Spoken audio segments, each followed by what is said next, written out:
The elm is one of the 7 royal trees of Ireland. The hill of the elm was once famous.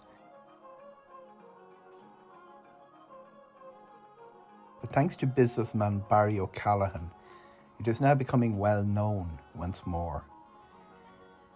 The Cliff at Lyons is a luxury hotel being promoted to the international market.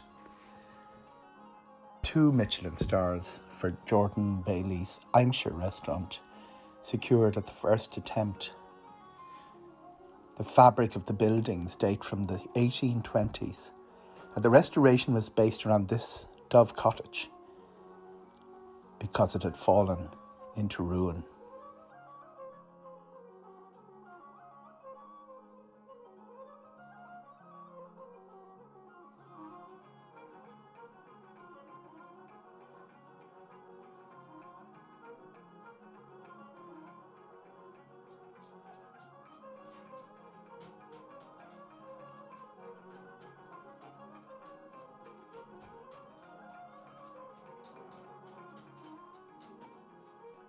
Mick Tracy's shed was where our Clock GA Club began.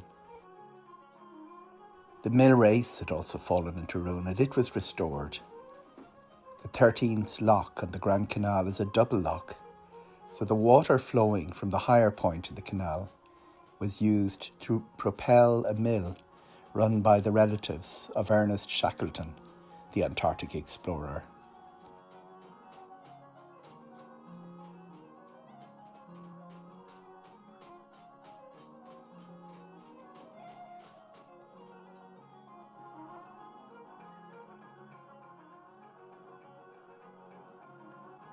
Restoration was somewhat arbitrary. Pieces were accumulated from all over Europe, which didn't really belong here.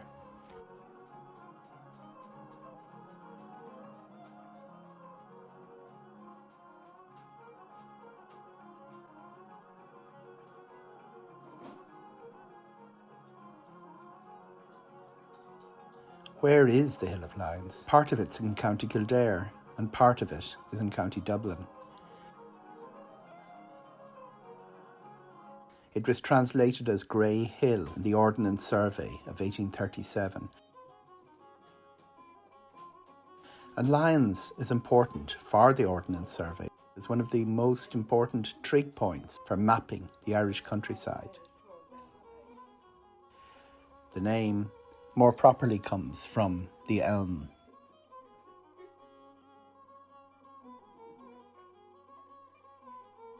Lyons Hill was climbed in August 2020, one of the few public events to ascend the hill.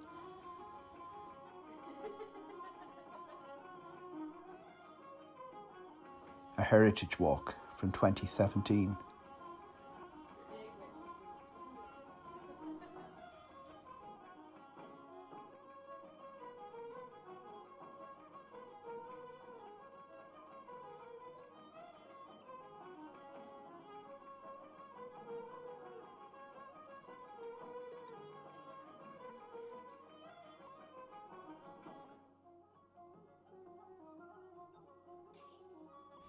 Mona Carton climbed this hill in 1956, and here she is returning with a photograph of herself. It is not the highest hill in Kildare.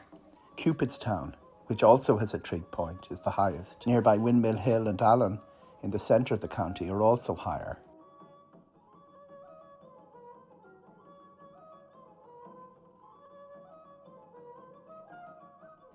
But it has a famous parish. The church is still there, and here are some of the townlands associated with the parish of Lyons.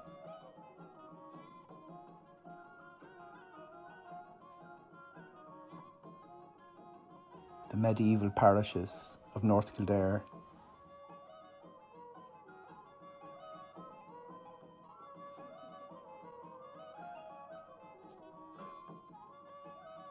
and Lyons townland is smaller again.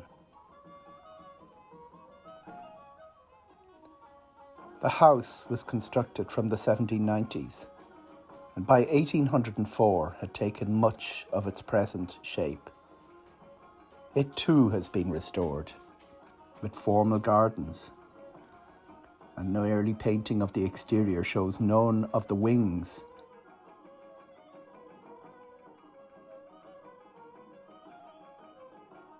It was the second Lord Cloncurry who finished the building and added the wings.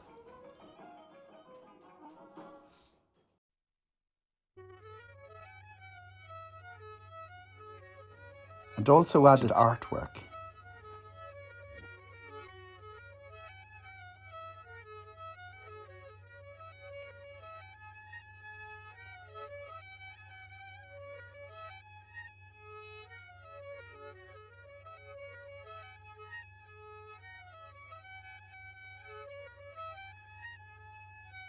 He had lived in Paris and Rome, and he brought the artwork when Napoleon invaded Italy and forced some of the nobles to pay exorbitantly high taxes. Valentine Lawless, Lord Cloncurry, turned up to buy them at a knockdown rate. 3 shipments of them by sea to Lyons. The pillars come from Nero's Paris in Rome, or 3 of them anyway, and a statue of Venus, which was mounted on a pillar.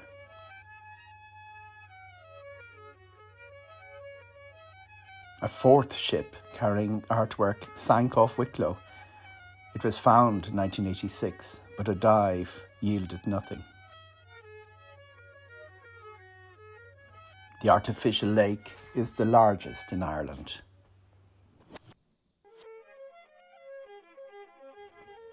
John Betjeman, poet laureate in England, wrote a poem about the swans here. Life on the estate was chronicled and many of the records survive. Here's a rent roll from the 1790s. Local people still remember working on the estate. Jim Tancred's house, Ronaldson's house. Costello's. It was the farm manager's house, and the Barnwell family here became quite prominent in the revolutionary struggle. Oh lads, this Kildare is a wonderful Lord Cloncurry sight, grew where flax the in boys Pluckstown. and girls and the flax take delight.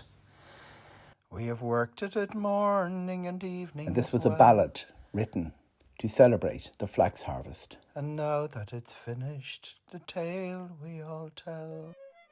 The Wexford team of 1976, which reached the All-Ireland final and put up a great start to Cork, although they were eventually beaten. A few months earlier, they'd almost been beaten themselves. Kildare hurling team led Wexford at half-time in the Leinster Senior Hurling Final. 3 of the players were playing in Kildare because they'd come to work on Lyons Estate. Noel and Bobby Burke, no relation, and Mick Dwan. The local club Ardclough also benefited from Lyons Estate workers. They beat Buffers Alley in the Leinster Club Hurling Championship in 1976.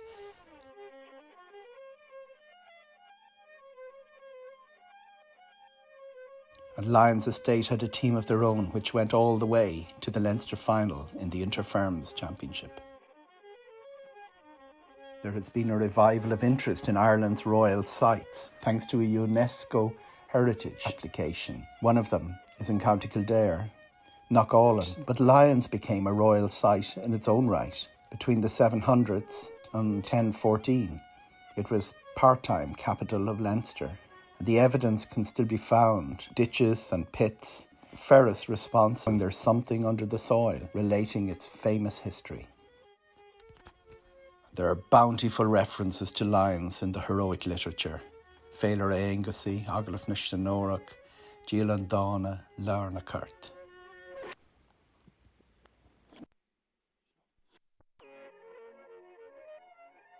In the Dinshanachas, Liwan was a princess, pursued by her father's soldiers who killed her and her lover on the hilltop.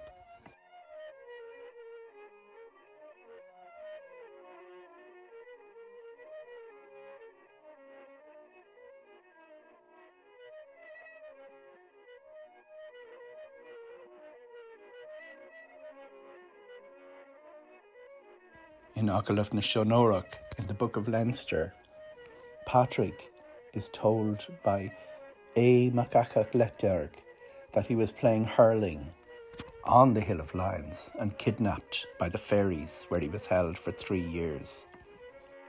The hill is called Síolína Lan Caime, the fairy hill of lions with the soft apron. And the tributes listed in Larna Kurt include tributes from the famous district of lions and a curse, a prediction that there will be a war every year between lions and Tara.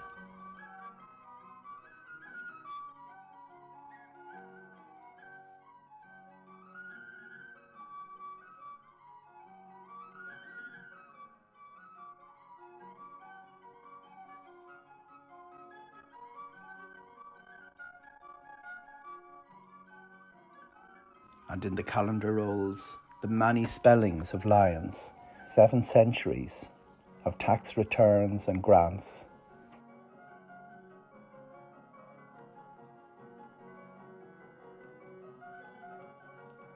There are 3 churches in the locality.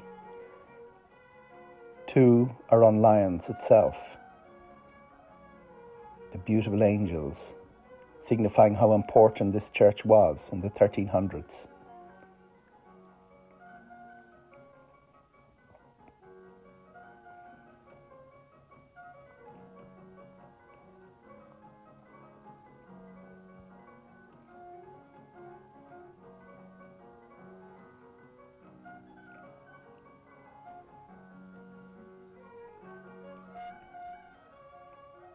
And a second church in Clonaglas, where there is just now a graveyard, a small clump of trees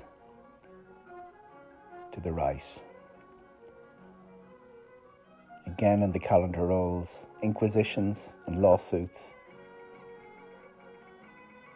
Associated with 2 female saints who may have lived in the 700s, but bear the same names as 2 virgins baptized by Patrick in an earlier legend. And of course, the important ecclesiastical site of Oughterard on top of a nearby hill, most famous for the gravestone of Arthur Guinness. Oughterard had a patron saint, Bridget, but not the Bridget of Kildare.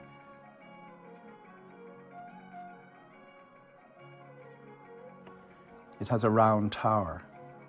Academic Tyge O'Keefe from UCD has suggested that round towers in Ireland were associated with royal sites, the royal dynasty on Lyons Hill.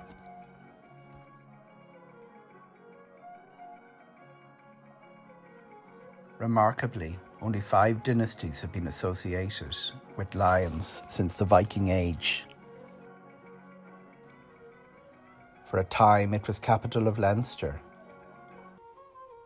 These are the kings who ruled Leinster from Lyons Hill. This stone in the graveyard may be associated with the kings. And here is how it worked. 3 lines swapping the kingship amongst them over 300 years.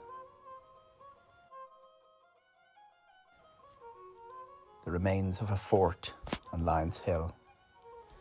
And here's some of the battles that were fought. They established the dynasty, the O'Dinglaga, as kings of Leinster. Hereward the Wake fought in the last of them. The famous Battle of Glenmama was in the nearby Glen. The kings of Leinster became Fitzdermott and moved to Dolphin's Barn and to Killiney. Generations of Aylmers lived in Lyons and managed to keep their land through the many wars. They took command of provisioning the armies, the Knights of the Laden Table rather than the Knights of the Round Table.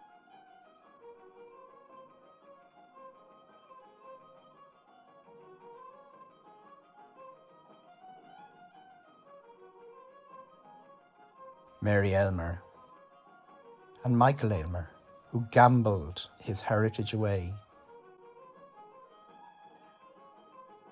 losing on the horses what had taken hundreds of years to keep and hold.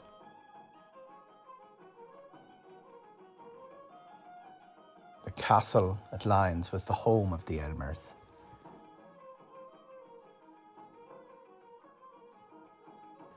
All that remains now is the gatehouse, where once it was large and expansive.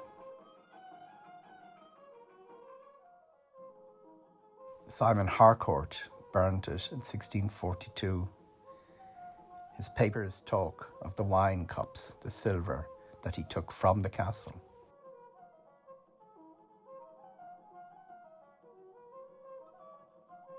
After Michael Aylmer had mortgaged his land to Nicholas Lawless, the Lawless family arrived. They bought the title, Lord Cloncurry. The wonderful combination of two mapmakers, Rock and Rowe, give us a detailed record of the estates.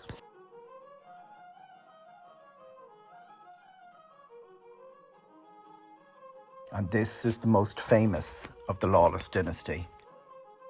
Valentine Lawless, a rebel in 1798, member of the United Irishmen, and perhaps one of the most important of its leaders.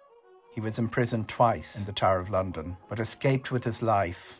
Precedented announcement to the House of Lords that Valentine Lawless had been apprehended and was being charged with high treason. After spending some years in Paris and London, he was able to return to his estates. He came home to face a different kind of scandal. He had married Georgina, his wife, when she was 16. She took a liking to a Westmeath gentleman, John Pearce. Their dalliance was noticed by someone painting the frescoes in Lyons House. The scandal was reported gleefully in the newspapers of the time. And this is how Cloncurry would prefer to be remembered. A famous bust in the arms of Hibernia, one of the most outstanding economic nationalists of his time in the aftermath of the Act of Union. Recent biographers have noted that his own writings downplayed his role in 1798. He may have been one of its most important financiers and also for the rebellion of Robert Emmet in 1803. His granddaughter, Emily Lawless, outstanding poet and novelist, her poems about the wild geese were taught to school children for decades after her death. Yet still their love comes home to me. Fighters in every clime, every cause but our own. Her most recent biographer tackles all the contradictions. She opposed Irish independence and the suffragette movement. She died in Surrey, where her house was known as Hazelhatch. She is buried under a Celtic cross. Her brother and grandson of the 1798 leader, also Valentine Lawless, was famous for another reason, responsible for 28% of the evictions on the island of Ireland between 1879 and 1902, including many on Lyons estate. He was threatened.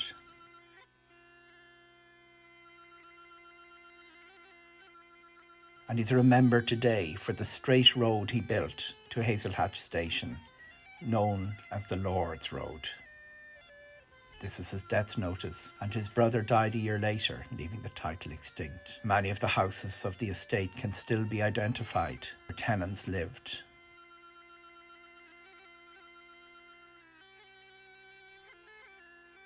And the important industrial heritage of the area, because Valentine Lawless was on the board of the Grand Canal. An important mill. This is the diary from the night it burned down. The canal dockyard, a hive of activity where boats were repaired.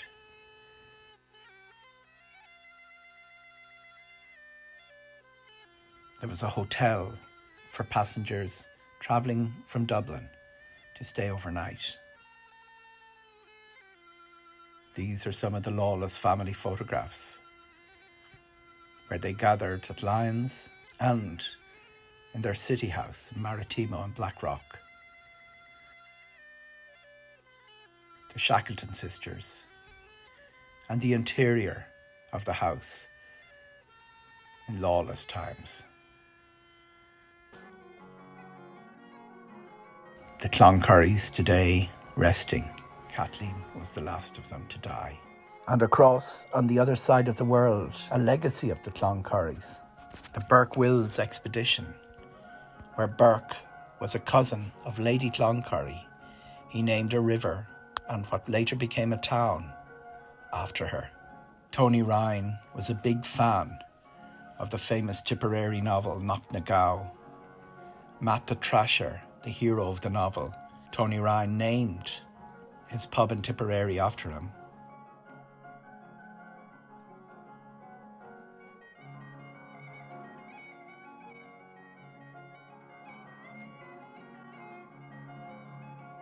And when he came to Lyons, he found something of a Knocknagow, the village that had fallen into disrepair, and set about repairing it. The cliff at Lyons and the suite of buildings, restored to their former glory, is one of many legacies left by Tony Ryan on the landscape and the economy of Ireland. Lyons, after 1963, served as the research farm for UCD, and over 10,000 students came here to work. Many did their postgrads here. And to finish, a poem by Noel Burke, who walked these fields for decades. Side by side they lay, the noble and the humble, in grass no greener than the other.